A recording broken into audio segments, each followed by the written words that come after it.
Kriti chorrahadan eski hukumatga qarab kelaverishda shunagina yo'lning yoqasida qurilgan domimizdan ikkinchi qavatdan ikkita bir xildagi 60 kvadratli do'konlarimiz sotuvga qo'yilyapti. O'zi ichkariga kirib ko'rsatib o'tamiz. Qani ketdik. Zinalari qilingan, devorlari o'qaltirilgan, elektromontaj, santexnika montaj ishlari bo'lgan pad ofis joy. Yonidagi ham shu bilan devorma-devor turibdi. Ikkovini birga olib birlashtirsangiz bo'ladi. O'rtadagi devorni bemalol olib tashlashlaringiz mumkin. Panoramni ko'rinishga ega vid. Bu yoqda двухконтурный котел, u yoqdagilar teplый pol qilingan. Xo'p, zinasini ko'rdingizlar o'zlaringiz. Narxi anchagina hamyon bu atrofdagi do'konlarga nisbatan bu yoqda ichkarida sanuzor qilish uchun joy qoldirilgan. Bir tomonda o'tib dam oladigan zona qilsalar, bu yerda sanuzorni yopsalar agar yoki sanuzorni kichraytirish imkoniyati mavjud. Devorlarni qisqartirib двухконтурный котел, то есть котел emas, boylar qo'yish uchun ham joy qoldirib o'tilgan. Kimga qiziq bo'lsa, bemalol raqamlarimizga aloqaga chiqib, kelib ko'rib, ustida aytib eshitsangiz bo'ladi.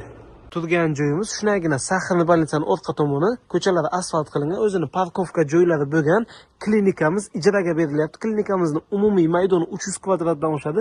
Yarim hozirgi kunda ishlab turibdi. Qolgan yarimini egalar ijaraga bermoqchilar. Shunda umumiy hamma xonasi o'ndan oshiq bo'ladi. Qo'shimchasiga yana alohida podval qismi bor ekan. Xohlasalaringiz qo'shib olinglar yokida tikuv sex qilib ishlatsa bo'ladi. Ya'ni tikuvchi tanishlaringizga ham ulashib qo'ysalaringiz bo'ladi. Endi esa biz birinchi qavatdan kirib ko'rishni boshlaymiz. Mana shu fasad qismidan ham bitta, ikkita, uchta do'konni sizlarga ajratib beradilar. Qolgani yarimini o'zlari ishlatib turibdilar. Hozirgi kunda palatalardan ichidan bitta ko'ramiz. Binoyimizni kirish qismiga resepsiyonlar qilib qo'yilgan ekan. Bu umumiy resepsiyon bo'ladi. Bu yerda kassa uchun ham joylar qilib qo'yilgan. Endi esa ikkinchi qavatga ko'tarilamiz. Oldida birinchi qavatda qabulxonalaringizni qilib qo'ysalaringiz bo'ladi doktorlarni ko'rigi uchun. Ikkinchi qavatga ko'tarilishimiz bilan hol yumshoq mebel qilingan. Bu tomoni alohida. Xo'p, bu yoqda juda ham ko'plab mana shu ko'rik xonalari hamda palatalar joylashgan. Undan tashqari muolaja xonalari ham mavjud. Palatalarimizni ichki qismini o'z ko'rsataman. Bu yerda xonalar raqamlari yozilgan, ichida mebel texnikalari bor. Primerda mana shunaqa ko'rinishda bo'ladi palatalarimiz. Bu endi VIP palatamiz. Ichida televizor, konditsioner, xolodilnik o'zini sanuzorlari bilan birga. Bu yerda standart oddiyroq palatalarimiz ham mavjud. Balkondan bitta tashqi tomonni ko'rsataman sizlarga. Mana shu turgan joyimizdan Saxirni больницаning oldidagi domlar ko'rinib turibdi. Yo'lning yoqasidan 150 metr ichkariga asfalt yo'l bilan kirib kelasizlar. Bu yoqda esa Saxirni больницаning o'zi joylashgan. Shunagina orqa tomoniga to'g'ri keladi. Endi esa 3-qavatga ko'tarilamiz. 3-qavatimiz ham xuddi 2-qavatda. Bu yerda muolaja xonalari, hamshira xonasi hamda bir qancha palatalarga bo'lingan. Palatalari VIP palata hamda standart palatalarga bo'linadi.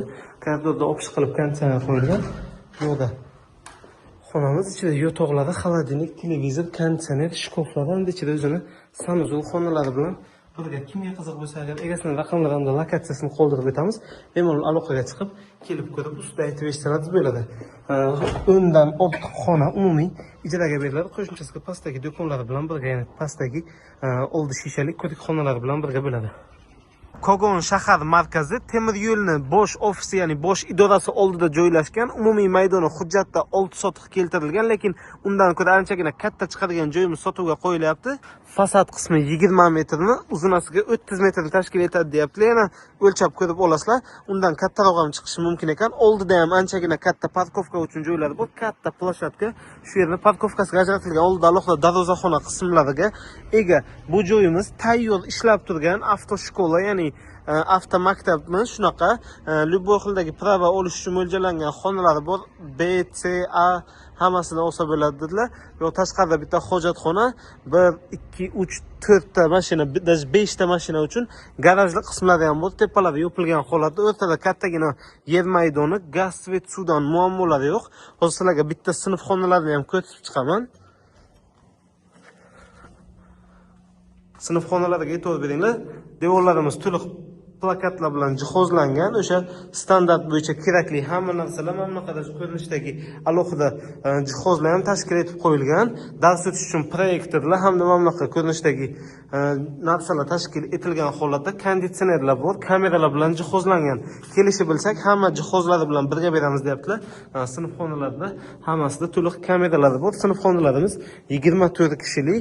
Shunaqa 5 ta jihozlangan sinf xonamiz bor dedilar. bitta alohida katta sklad qoldirib o'tgan ekanlar. Umumiy 6 ta xonadan iborat 2 qavatli qilingan. Ikkinchi qavatning usti ham plita bosilgan ekan. Bu ikkinchi sinf xonamiz.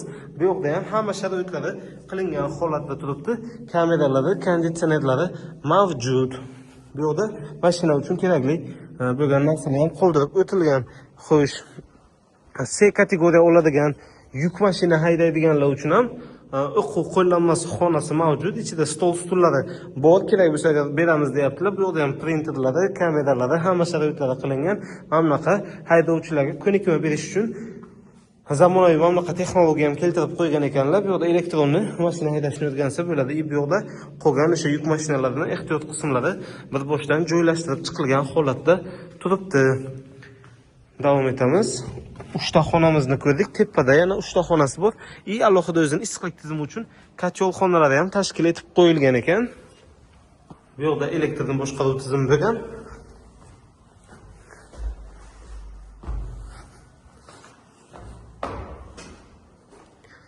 Keyingi sinf xonamiz yengil avtomashina uchun mo'ljallangan. To'liq hamma sharoitlari bor. Bu yerni agar olsalaringiz agar o'zlaringiz uchun xususiy maktab qilish mumkin. Boshqa turdagi tadbirkorlik faoliyatini amalga oshirish mumkin. Bog'cha xususiy qilish mumkin yoki shu avtomaktabni davom ettirsalaringiz ham bo'ladi. Deyarli tayyor biznes ichida shuncha jihozlari bilan bu bitta sklad qilingan xonasi. Aytdim, ortiqcha stol stullari bor deb aytib o'tdilar. Mana ortiqcha stol stullari qilingan ikkinchi qavatimizni usti ham zakriti. Egalariga aloqaga chiqib narxini kelishasizlar. Yetmagan qismiga mashina yoki kvartira ham hisoblab olishlari mumkin ekan.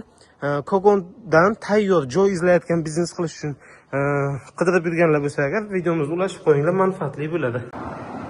Azimet klinikani yaxshi bilasizlar. Shunagina yonginasida Infinbankning yangi joyi ochilgan. Shuni qatoridan fasad qismi 40 metrga, ichkariga qarab deyarli 27-28 metr kirgan, umumiy maydoni 11 sotix bo'ladigan joyimiz sotuvga qo'yilyapti. Tezda videoni quruvchi akalarga ulashib qo'yinglar. Ichkarisini o'zi shuncha, qo'shimcha yana tashqarida joylari bor. Yonida yana kirish uchun uchastkani o'sha umumiy maydoniga kiradi. Uchastkani qo'shib qo'ygan ekanlar. Yonida detik plashadka qo'shimcha joylar qilishga hammasiga yetadigan maydonga ega.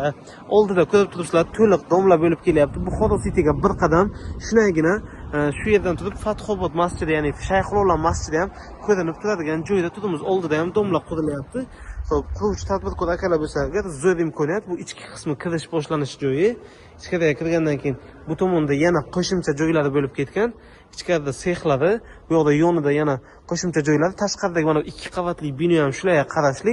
Undan tashqari shu yonida uchastka deganimni ham ko'rsatib o'taman.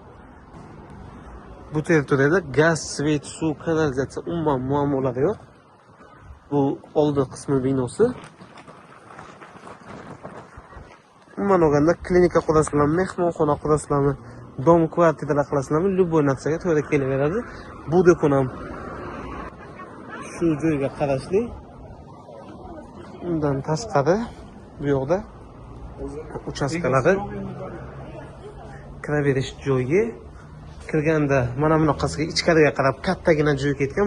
Bir 100-150 kvadrat joy shu yoqqa to'g'ri keladi. Buni detik plashadka qilib foydalansalaringiz bo'ladi bemalol. Bu yerda hovli qismi ham sizlarga qo'shiladi. Yonidan kirib chiqadigan joylarini tashkil etib qo'yishlaringiz mumkin, podest tomonga o'tadigan joylarini. Buni orqasi o'sha oldindan ko'rsatgan sexim katta plastik bor, shuni orqa tomoniga to'g'ri keladi. Mana shu joyimiz sotuvda. Turgan joyimiz Pridaskil ko'chasi hisoblanadi. Bu tomoni Ismoil bar, Qizilg'ishtli domlab, bu yoqda Durujba marketni barcha yaxshi biladi. To'g'ri ketsa Mega marketning chorrahasi aynan shu lokatsiyadan ko'p qavatli G'ishtli domning birinchi qavatidan noturar joyimiz tayyor biznes joylari bilan birga sotilyapti. Xo'p, podvallari bilan birga tepasi 70 kvadrat, podvalli 70 kvadratni tashkil etadi. Litsenziyalarigacha olib qo'yilgan ekan. Ichidagi tovarlari bilan, texnikalari bilan programma, kompyuter, bu yerda konditsioner hammasi bilan birga beramiz deyaptilar. Bu oldi qismi ko'rinishi, kiraverishi, pastda egasining raqamlari bilan narxlarini yozib qoldiramiz. Bemalol o'zlariga aloqaga chiqsalaringiz bo'ladi. Xo'p, bu yerda xolodilniklarga qilingan kuzatuv kameralari tashqarida, ichkarida hamma sharoitlari bor. Bu yerda ichki kabinet alohida bo'lgan, shkoflar tashkil etilgan. Ichki kabinetda ham kamera kuzatuv uchun bu yerda televizorlar, notebooklar, hamma sharoitlari bor. Bu yerda esa sanuzul xonasi tashkil etilgan. Yo'llargacha mavjud. Ya'ni issiqlik tizimi uchun. Bu yoqda bo'lyapti. podvalga tushadigan qismi. I podval ham xuddi o'zi ko'rganimizcha balandligi где-то 182 metr atrofida i hozir ko'rgan maydonimizni to'liq podval egallagan. Kimga qiziq bo'lsa agar bemalol aloqaga chiqib kelib ko'rib usta aytib eshitsangiz bo'ladi. Apteka biznesi bilan shug'ullanadigan tanishlaringizga videoni ulashib qo'yaverasizlar. Turgan ko'chamiz Kritina ko'chasi. Bu tomonda Kritinadan kelaverish, bu tomoni bo'lsa Buxoro City'ga o'tib ketadi. Xo'p, adliyadan o'tgandan keyin 3 qavatli bino joylashgan. Aynan shu 3 qavatli binomizni 2-qavatidan maydoni 190 kvadratli hujjati turar joy, ya'ni kvartira hujjatda, lekin pat ofis, klinika yoki boshqa turdagi biznesga foydalansa bo'ladigan joyimiz sotuvga qo'yilyapti. Orqa tomondan o'tib o'z ko'rsatib o'taman. Qani ketdik. Orqa tomondan yetib keldik. Bu yerda orqa zinalari hamda oldida ko'rsalaringiz bo'ladi. To'liq shotka bilan o'ralgan yer maydoni hamda ikkita mashina qo'yishga mo'ljallangan alohida ichkarida parkovkalar mavjud. Endi esa yoniga borib davom etamiz. Zina orqali 2-qavatga ko'tarilib bo'ldik. Bu yerda orqa tomondan kirishimiz bilan kattagina koridor, bu yerda kladovkasi, bu yerda oshxonasi, bu yerda esa sanuzul xonasi bo'lib ketgan. Bu yerni yotoqxona qilib foydalansangiz ham bo'ladi yoki advokatura qilasizlarmi? Klinika qilasizlarmi, uchebni sentr qilasizlarmi, любой shu pad ofis qilinadigan bizneslarga to'g'ri kelaveradi. O'zi shu paytgacha ham ofis qilib foydalanilgan, ancha vaqtdan beri просто bo'sh turibdi. Egalarga pul zaryad yuzasidan sotuvga qo'yapmiz deb aytib o'tdilar. Bu yerda oshxonalar tashkil etilgan, suv isitish aristonlar, bu yerda gaz plitalar, moykalar, gaz, svet, suv hamma sharoitlari mavjud. Bu yerda o'sha xonalarimiz boshlanib ketadi. Adashmasam 7 ta xonasi bo'lishi kerak. Bu birinchi xonasi. Bu yerdan podyezddan kirib chiqadigan xodi, podyezddan ham bemalol kirib chiqsalaringiz bo'ladi. Bu esa bo'lyapti ikkinchi xonasi, plastik derazalarda. Bu uchinchi xonamiz. Xonalarni bitta asvejit qilib olsalaringiz bo'ladi. Bu yerda yana qo'shimcha shkoflar qo'yilgan. 4-xonasi bo'lyapti. Bu yerda esa 5-xonamiz. Bu aslida 3 ta xonasi yo'lga qarab turibdi ekan, bittasida esa 2 ta deraza tushgan. 6-xonamiz hamda bu yerda 7-xona qilib foydalansa bo'ladigan ixcham joyi mavjud ekan. Kimga qiziq bo'lsa agar egasining raqamlari bilan lokatsiyasini qoldirib o'tamiz. Bemalol aloqaga chiqsalaringiz bo'ladi. Kritina ko'chasidan shunaqa joy izlab yurgan tanishlaringizga videoni ulashib qo'yaverasizlar.